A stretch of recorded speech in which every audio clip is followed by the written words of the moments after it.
यहाँ से हटोगे तो बोलेगा वो। में खड़े रहोगे तो नहीं प्रिय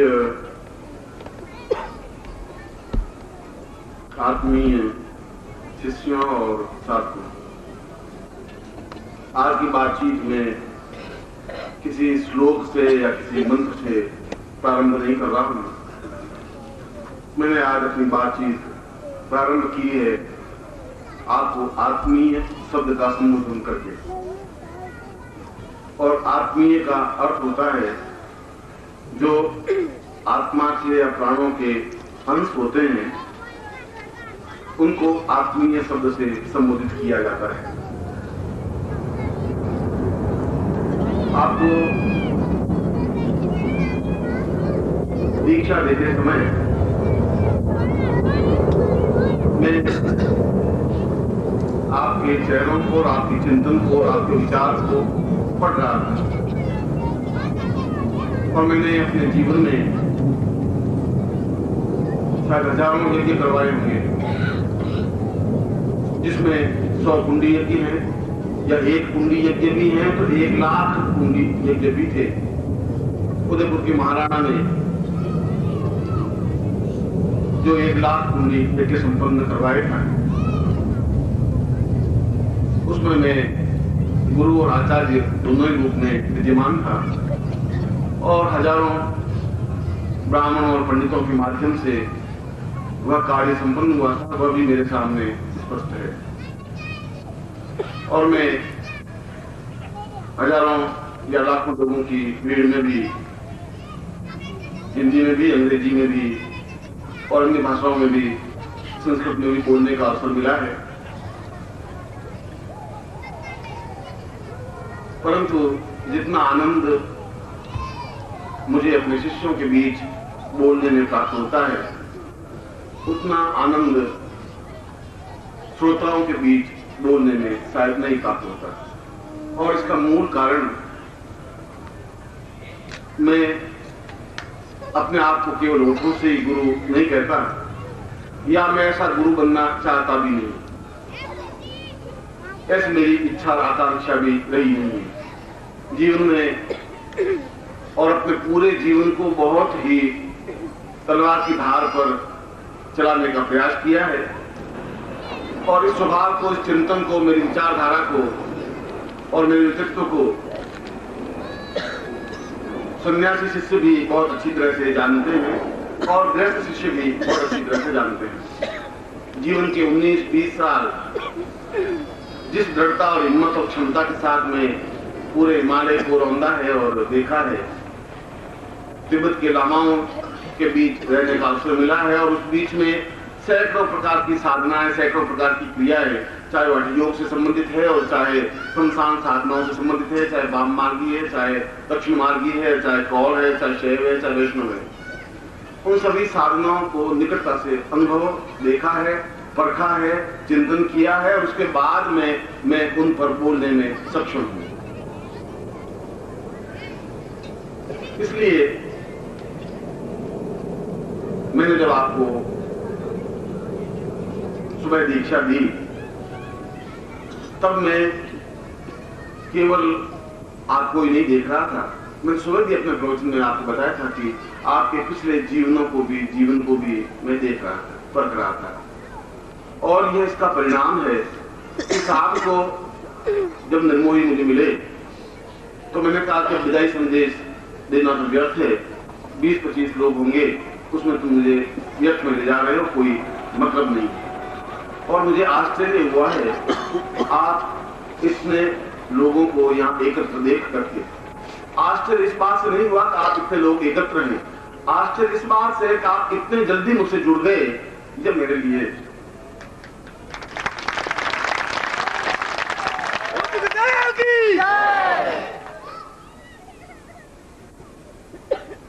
और ये जुड़ना कोई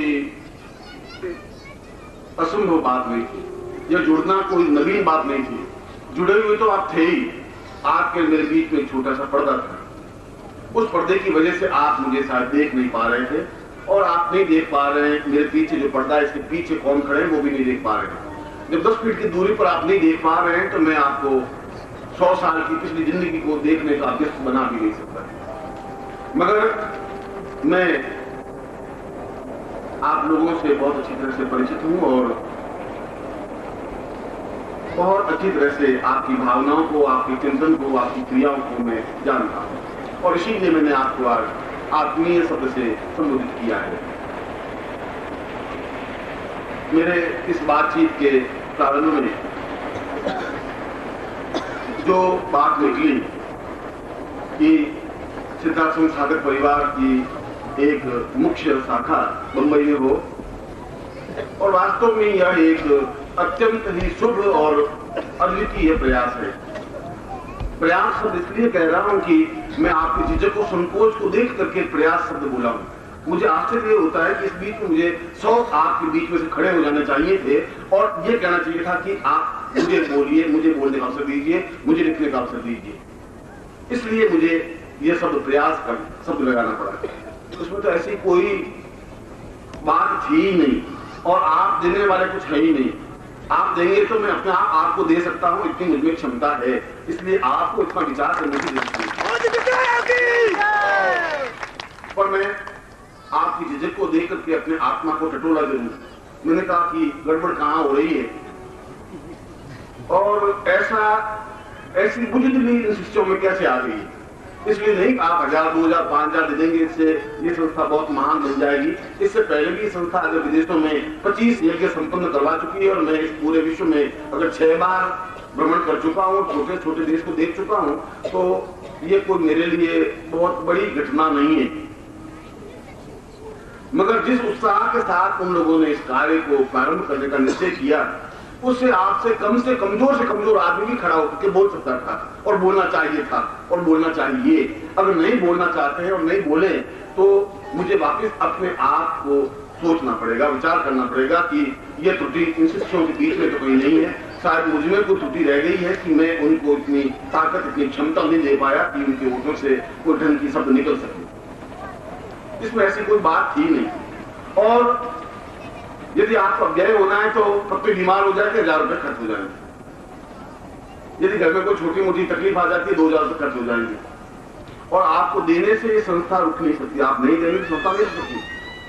मगर आपका एक योगदान मेरे हृदय पर सही ढंग से अंकित होगा। मैं विचार कर सकूंगा कि ये सब अगर इनको मैंने आत्मीय शब्द से संबोधित किया है तो सही रूप में संबोधित किया है। ये धनराशि नाम सीमाली के घर में नहीं जा रही है, मुझे इसकी जरूरत नहीं है। और मैं अपनी जिंदगी, पूरी जिंदगी में मैंने दान लिया नहीं। इस बात के लिए मैं क्षमता के साथ कह सकता हूं कि मैं 8 दिन तक भूखा तो जरूर रहा सन्यासी जीवन में, और भूखा इसलिए रहा कि नित्य मैं अपने हाथों से रोटी बनाता और एक रोटी बनाता आधे किलो आटे की। एक जगह भिक्षा मांगता, वो जितना आटा देता उससे रोटी बनाता, खा लेता। इसके अलावा न तो किसी से याचना करता, न दूसरी बात नहीं जाता। और सन्यासी जीवन का तात्पर्य है कि वह स्वयं पाकी बने और एक हाथ में जितनी सामग्री आ सके उतना ही भोजन करे। एक दिन 3-4 दिन कहीं किसी ब्राह्मण का घर मिला ही नहीं। ब्राह्मण के अलावा मैं किसी की भिक्षा देता नहीं था। अब ऐसे गांवों में हिमाचल प्रदेश में गुजर गया, कोई मिले नहीं, तो 3 दिन तक कोई भूख तो लगी मगर कोई सुपात्र मिला नहीं। यूं हलवा पूरी खिलाने वाले तो बहुत थे, मगर मैं अन्न उसी का ले पाता था जिसका मेरा चिंतन था। चौथे दिन एक ब्राह्मण मिला तो उन्होंने मुझे पाव पर आटा दिया। मैं तो एक द्वार पे जाता था। छोटी सी घटना बता, मैंने रोटी बनाई, रोटी आधी सिक रही थी और सिकते सिकते सोच रहा था कि भूख इतनी तेज लगी हुई थी कि रोटी का टुकड़ा खा लूं थोड़ा बहुत। वो सिकती जा रही है, चिंतन होता जा रहा है, और जब आधे से ज्यादा सिकी तो मैंने मन में सोचा कि ये क्या संन्यास्त है। ऐसा क्या संन्यास्त है कि रोटी पूरी सिकी नहीं है, उससे पहले ही तुम्हारी अगर चिंतन और विचार इस रोटी को जितनी सिकी है वो खा ले तो यह तुम्हारी कोई कर्मठता नहीं है। और ऐसा चिंतन आने के बाद में रोटी उठा करके व्यास नदी थी फेंक दी। और मैंने कहा इस प्रकार से जिंदगी नहीं चल सकती, और अब इस शरीर को 8 दिन तक भोजन देना ही नहीं है, जो कुछ करना है कर लेते। यह जीवन उस दृढ़ निश्चय के साथ संपन्न होता है, कायर और बुद्धिलों के साथ संपन्न नहीं होता है। और जो कायर और बुद्धिल हैं वे मेरे शिष्य बन भी नहीं सकते। जो शिष्यता प्राप्त नहीं कर सकते, जिसमें बोलने की क्षमता नहीं है, जिसमें सही ढंग से चिंतन नहीं है, तो आप मेरे फॉलोअर्स हो सकते हैं, अनुयायी तो हो सकते हैं, मेरा आशीर्वाद तो आपके साथ होगा ही, हर क्षण आशीर्वाद होगा, मगर जो चिंतन उन्होंने लिया है वह न रणजीत चौबे का चिंतन है, न पांडे जी का चिंतन है, न पांडे जी का परिवार उसमें रहेगा, न निर्मोही का स्वभाव रहेगा। रहेंगे तो आप ही, इससे कि मैं आपके बीच ज्यादा बार आ सकूंगा, मैं आपके साथ ज्यादा संपर्कित हो सकूंगा, मैं आपके दुख दर्द में ज्यादा भागीदार बन सकूंगा, मैं आपके ज्यादा तकलीफों को सुन सकूंगा। इस समय आपको मेरे पास जोधपुर आना पड़ता है, उसमें मुझे आपके पास हर बार आना पड़ता है। ये तो ऐसा प्रयास है कि गंगा नदी को स्वयं आप गंगोत्री के ऊपर चढ़ा रहे हैं। गंगा तो स्वयं समुद्र में आपकी मिलती है, मगर आपका यह प्रयास है कि शिष्य को जाना चाहिए गुरु के पास, और आपका प्रयास यह है कि गुरु स्वयं आपके पास आए। इसलिए जिन लोगों को बोलने का अवसर नहीं मिला है और जो नहीं बोल पाए हैं, उन लोगों को चाहिए कि वे, जब एक नया वर्ष प्रारंभ हो रहा है, और वह चाहे ईस्वी वर्ष हो, चाहे विक्रमी संवत हो, नया वर्ष तो नया वर्ष है। और मैं फिर आपको कह रहा हूं कि यदि आपके मन में क्षण भर भी संकोच हो, तो ऐसे कंजूस का धन मुझे चाहिए भी नहीं, मैं लेना भी नहीं चाहता। ऐसे होठों से निकले हुए शब्द को मैं सुनना भी नहीं चाहता। इतनी क्षमता तो मैं अपने आप प्राप्त कर लूंगा कि अगर चौबे जैसा कहेगा वैसे भवन को बनवा दूंगा, इसमें कोई लंबी चौड़ी बात नहीं है। कोई शिष्य आप मेरे पास सामने बैठे यही शिष्य नहीं है, शिष्य तो पूरे भारतवर्ष में है, और जहां भी खड़ा हो जाता हूं 5, 25, 100, 200, 500, 1000 शिष्य तो खड़े हो ही जाते हैं, और वे इतना ही कहते हैं कि आप मुझे बोलिए, मुझे आज्ञा देनी नहीं है। कहा गुरु जी आप कहिए, मैं तो कुछ कह नहीं सकता, आप मुझे कुछ कहना हो कह दीजिए। मैं निराश भी बोल सकता था, उसमें कोई लंबी छोटी बात नहीं, वो मना कर नहीं सकते थे। ये और बता देता हूँ, सल्ला बैठ ने कहा गुरु जी आपकी जो इच्छा हो बोल दीजिए, मुझे कोई लंबी छोटी बात नहीं हो। और ये एक दो नहीं, ऐसे 50,000 से इसमें से निकाल सकता हूँ 10 शिष्य, मगर आपको चाहिए था कि आप बीच में से बोलते। ये आपकी विशेषता होती, ये आपकी श्रेष्ठता होती, वह आपका एक गुण और गौरव होता है, वह मेरे हृदय पर ज्यादा अंकन होता है। और मैं चाहता हूं कि ऐसा क्षण, नया संवत, नया साल आप उस ढंग से प्रारंभ करें जिससे कि उन्हें उत्साह हो सके, उसमें जोश हो सके, उसमें क्षमता हो सके, आप उनकी आंख बन सके, नाक बन सके, कान बन सके, उनके हाथ बन सके, पैर बन सके। अगर ऐसा है तो जीवन का कुछ सुख है, ऐसा है तो आपके जीवन की सार्थकता है, ऐसा जीवन है तो मेरी गुरुता है, आपका शिष्यत्व है। मैंने अपने लिए, मेरे कुर्ते के लिए आपसे कुछ धन की याचना नहीं की, और ऐसा कुछ निश्चय भी नहीं था कि ऐसा कुछ बात रखनी है। ये तो संयोग है, हो सकता है कि आपके यहाँ ऐसा भवन बनना हो, और उसमें न तो नाम सीमाली के संतान आके रहेगी, न उनके नाम का पट्टा बनेगा, न मुझे इसकी जरूरत है। इसलिए मैं आपसे प्रार्थना निवेदन कर भी नहीं रहा था, अपने चिंतन, अपने विचार को रख भी नहीं रहा था। मैं तो केवल आपको 5 मिनट दूंगा, 5 मिनट में आप में हिम्मत हो तो उठ करके बोल देना, नहीं हो तो मैं अपना प्रवचन प्रारंभ कर जो इंटेलिजेंस, क्या नाम उनका पूरा? सुनील सिंह। और सुनील सिंह के 51,000 उन्होंने मुझे कह के गए, आप 51,000 उनके लिए दीजिए।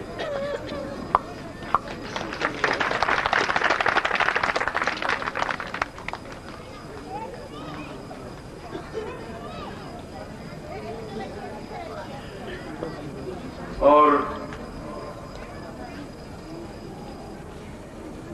मेरे लिए बड़ी समस्या है, कैसे हुए, समस्या तो कुछ नहीं है, एक बेटी बना दिया है कि ये बेटी तुम्हारी है, और है ही। और ये बड़ा मेरे लिए सुखद विषय है कि जितनी बेटियां हैं वो सब बहुत मजबूत हैं, पतियों से मजबूत है, इसलिए कोई एक बेटी मजबूत नहीं है, और ये अच्छा है। इसलिए रणजीत चौबे की पत्नी ने, बेटी है मेरी, उसने आपने कहा कि रणजीत चौबे को 21,000 रुपये देने ही चाहिए, इसलिए 21,000 रुपया मेरी पत्नी ने कहा।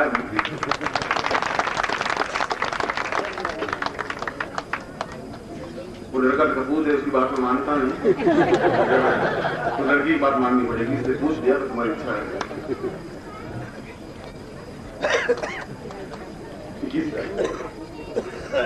मेरा रेस्पेक्ट रखा है, मेरी आदर रखा है, मेरी बातचीत को वजन दिया है, इसके लिए मैं आपको आशीर्वाद देता हूँ। और यूं भी यह प्रवाह आपका बिल्कुल बहना चाहिए। आपको प्रताप चंद्र जी पंड्या का एड्रेस आपको रहना चाहिए, आप उनको पत्र के द्वारा या डाक के द्वारा अपनी सूचना, और अगर आप मानस में कभी 4 दिन में तो लिख देना चाहिए और बता देना चाहिए, उसमें कोई बहुत बड़ी बात नहीं है। अपने यह तो एक प्रयास है, और एक प्रयास एक शुभ प्रयास है, क्योंकि नए वर्ष मुंबई में तुम्हारे बड़े अजीब ढंग से मनाते हैं और मैं उसमें भाग ले चुका हूँ, मैं देख चुका हूँ उन प्रयासों को। और आज बिल्कुल एक नवीन ढंग से हम नया वर्ष प्रारंभ कर रहे हैं। इसलिए मैं चाहता था कि 12 बज जाए तो नए वर्ष का आशीर्वाद देकर के मैं विदा लूँ आपसे, इसलिए आपको विदा रहा है।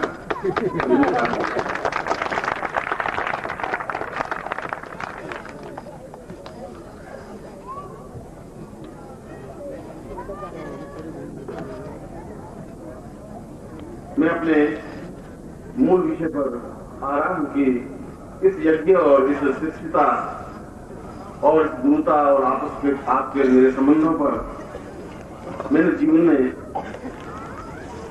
आप लोगों के प्यार को और आप लोगों के स्नेह को बहुत गहराई के साथ अनुभव किया है। यह शब्द जो मेरे ओठों से अगर निकलते हैं तो मैं कभी शब्दों का दुरुपयोग नहीं करता हूं।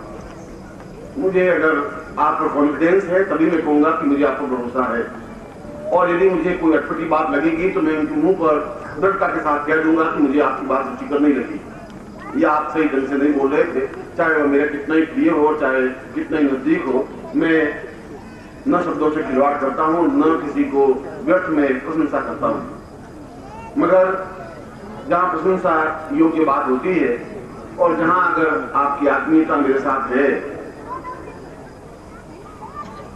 वहां पर जीवन का चिंतन है।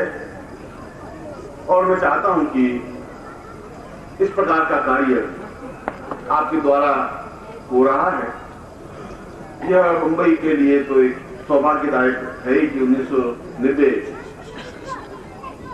उन मुंबई के निवासियों के लिए और समस्त साधकों के लिए जो आप यहाँ उपस्थित हुए हैं और गुजरात से बाकी प्रांतों से भी दूर दूर से आए हैं। मैंने ये कई बार अनुभव किया है कि आप लोगों की आर्थिक स्थिति कई लोगों की कमजोर है। कई बार मैं देखता हूं कि आपके पास बड़ी मुश्किल से किराया भर होता है, और मैं जब भी आवाज देता हूं तो आप दौड़ते हुए आ जाते हैं, जोधपुर भी, यहां पर भी। और जितना मिलन आपका अत्यंत आह्लादित होता है, यदि आपने जोधपुर के शिविर मेरे नहीं देखे या आपने अधिकांश लोगों ने देखे होंगे, तो वे केवल 3 दिन के शिविर में आते हैं और आते समय उनके हृदय में अत्यंत उत्साह, उमंग, जोश, और ऐसा लगता है कि जैसे हम अपने आत्मीय से ही मिल रहे हों। और 3 दिन के बाद, 3 दिन में वो जो आनंद अनुभव करते हैं, यद्यपि उनकी धनराशि व्यय होती है, समय व्यय होता है, आर्थिक युग में वे व्यस्त है, मगर वे झटते हुए आंसुओं से विदा होते हैं। ये आप लोगों में से अधिकांश लोगों ने अनुभव किया होगा। ये प्रसन्नता की मुस्कुराहट और ये झटते हुए आंसू दोनों इस बात के साक्षी हैं कि आपके मेरे अंदर कोई न कोई ऐसी जगह जरूर है जहां हम एक दूसरे में समाये हुए हैं। सुबह मैंने अपने प्रवचन में एक बात कही थी कि आज मैं जो आपको पूर्णेश्वरी दीक्षा दे रहा हूं, ये दीक्षा अपने आप में एक अद्वितीय दीक्षा है। और मैंने अपनी जिंदगी में कोई भी दीक्षा या लक्ष्मी से संबंधित कोई यज्ञ या रुद्र से संबंधित कोई यज्ञ या किसी भी प्रकार के यज्ञ में या किसी भी प्रकार के साधना में एक ही साधना को दूसरी बार रिपीट नहीं किया, दूसरी बार उस साधना को वापस नहीं दिया। ऐसी नहीं है कि एक ही पूंजी है और पूंजी को बार बार घिस करके चलता रहूं, ऐसा मेरी जिंदगी में नहीं हुआ। और मैं अगर लक्ष्मी साधनाएं करवाई है और अगर मैं 100 अगर शिविर लगाऊंगा तो 100 बार लक्ष्मी के अलग अलग प्रकार, अलग अलग साधनाएं आपको दूंगा।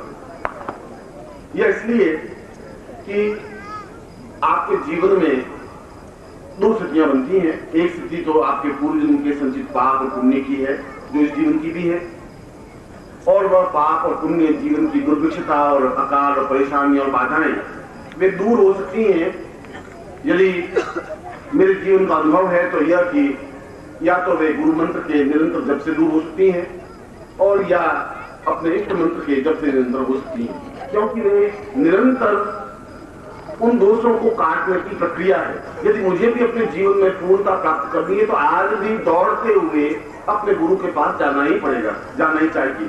ठीक उसी प्रकार से शास्त्रों में कहा है, छांदोग्य उपनिषद में, कि शिष्य दौड़ता हुआ गुरु के पास उसी प्रकार से जाए जिस प्रकार से भूखा बछड़ा गऊ के पास दौड़ता हुआ जाता है और हिम्मत करके मिल देता है।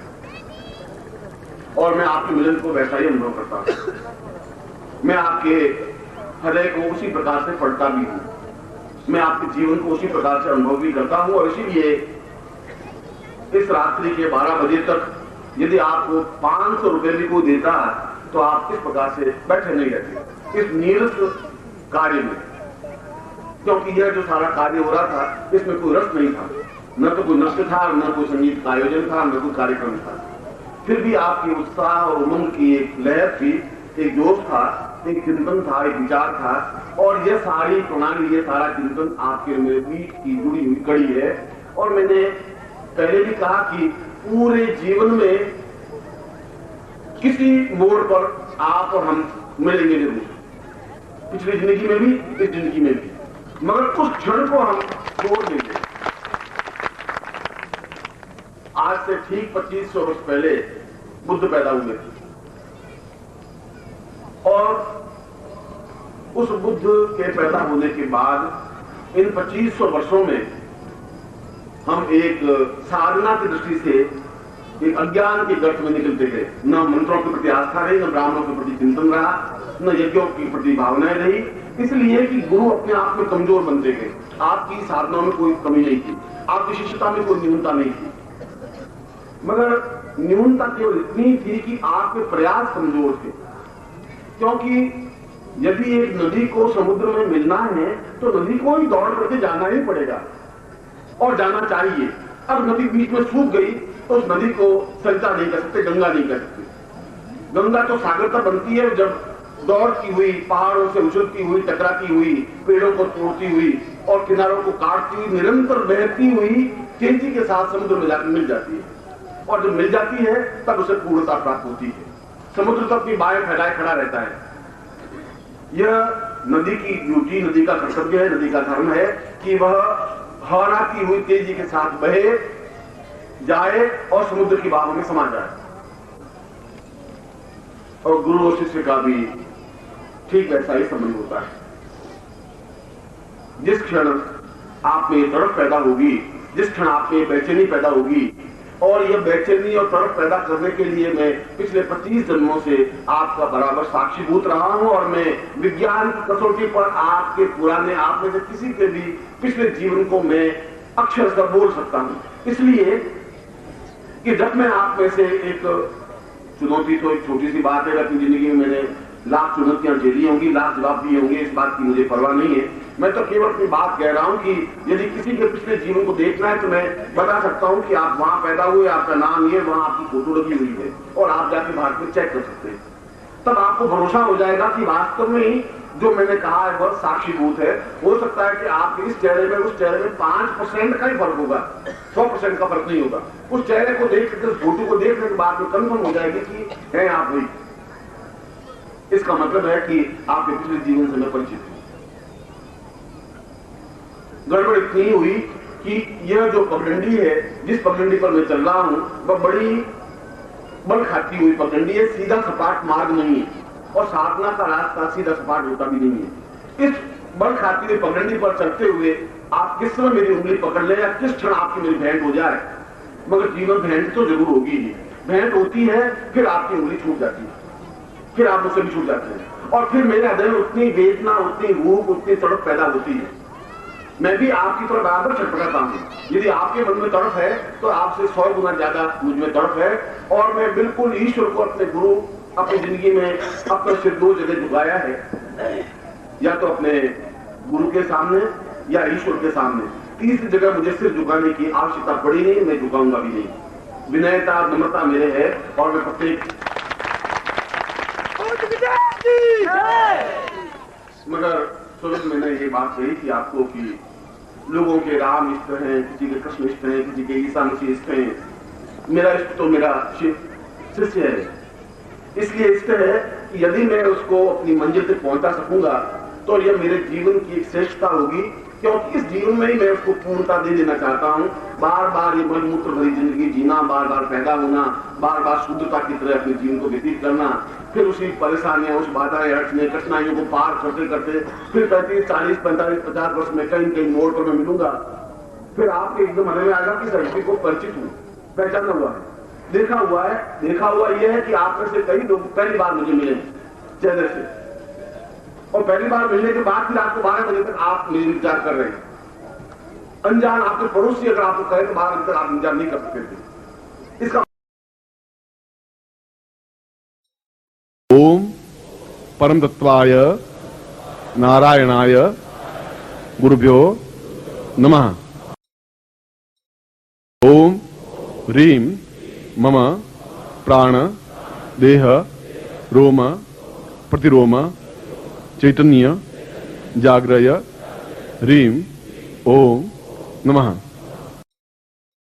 ओम भूर्भुवः स्वः तत्सवितुर्वरेण्यं भर्गो देवस्य धीमहि धियो यो नः प्रचोदयात्।